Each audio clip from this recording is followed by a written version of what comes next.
Bon dia i benvinguts a Elefants en bicicleta. Avui us portem una història que ens agrada molt. Es diu Amb la tango són tres. És una història de dos pingüins, en Roy i en Silo, que viuen al zoo del Central Park de Nova York, que és una història real. Aquests dos pingüins són una mica especials, ja ho veureu. Teniu ganes de sentir la seva història? Sí? Vinga, som-hi.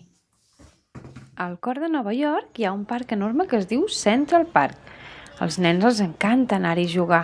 Hi ha un estany artificial per fer-hi navegar vaixells de joguina, uns cavallets per pujar-hi a l'estiu i una pista de gel per patinar-hi a l'hivern. I el millor de tot és que també hi ha un zoo. Cada dia famílies de tota mena hi van a visitar els animals que hi viuen. Però els nens i els seus pares no són les úniques famílies que hi ha al zoo. Els animals també tenen la seva família. A les famílies de pandes vermells, per exemple, les mares i els pares són peluts i tenen cadellets de pelatge vermell. Els pares i les mares mico crien cadells molt i molt entremaliats. Hi ha una família de gripaus, de tucans i de titís de cap de cotó.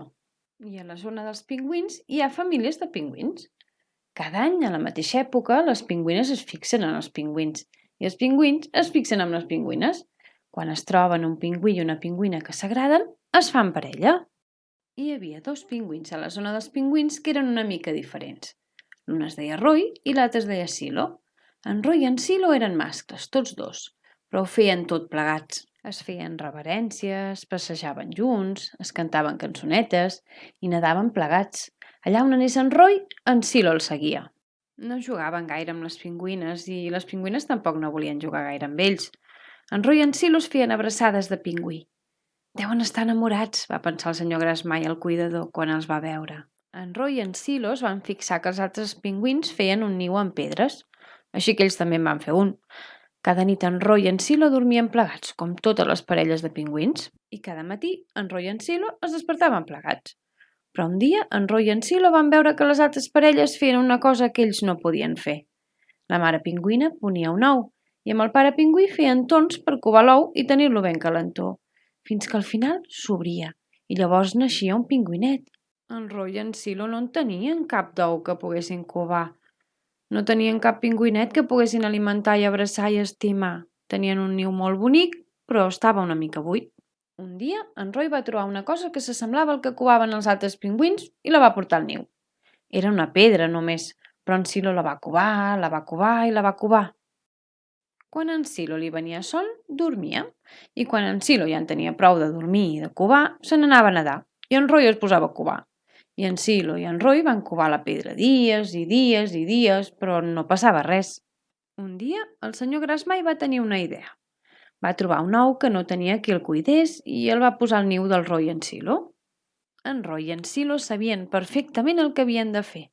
Van col·locar l'ou al centre del niu, el giraven cada dia perquè l'escalforeta se li repartís per tot arreu. Hi havia dies que en Roy covava i en Silo anava a buscar menjar, i altres dies li tocava a en Silo cuidar de l'ou. El van covar de dia, el van covar de nit, el van covar a l'hora de dinar, a l'hora de nedar, a l'hora de sopar. El van covar a principi de mes i a final de mes, i el van covar també tota la resta de dies, fins que van sentir un sorollet que venia de dins de l'ou. Piu, piu, piu, piu, feia. Ai, en Roy i en Silo li van respondre quac, quac, quac, quac. Piu, piu, va tornar l'ou. I va aparèixer un fordet menut a la closca de l'ou. I llavors en va sortir la seva pingüineta. Tenia les plomes blanques i suaus i un bec negre molt i molt divertit. En Roy i en Silo ja eren pares. Li direm tango, va decidir el senyor Grasmai, perquè per ballar un tango cal que hi hagi dos ballarins. En Roy i en Silo van ensenyar la tango a avisar-los quan tenia gana.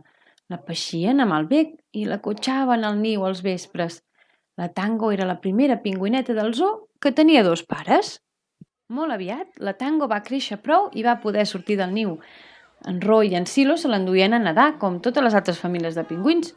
I tots els nens que anaven al zoo veien la tango i els seus pares jugant a la zona dels pingüins amb els altres pingüinets i li deien «Molt bé, Roy! Bravo, Silo! Benvinguda, tango!» Els animaven. A la nit, els pingüins tornaven al seu niu i llavors s'arrolien plegats i com tots els pingüins de la zona dels pingüins, com tots els animals del zoo i com totes les famílies de la ciutat, es posaven a dormir. I conte contat, conte acabat.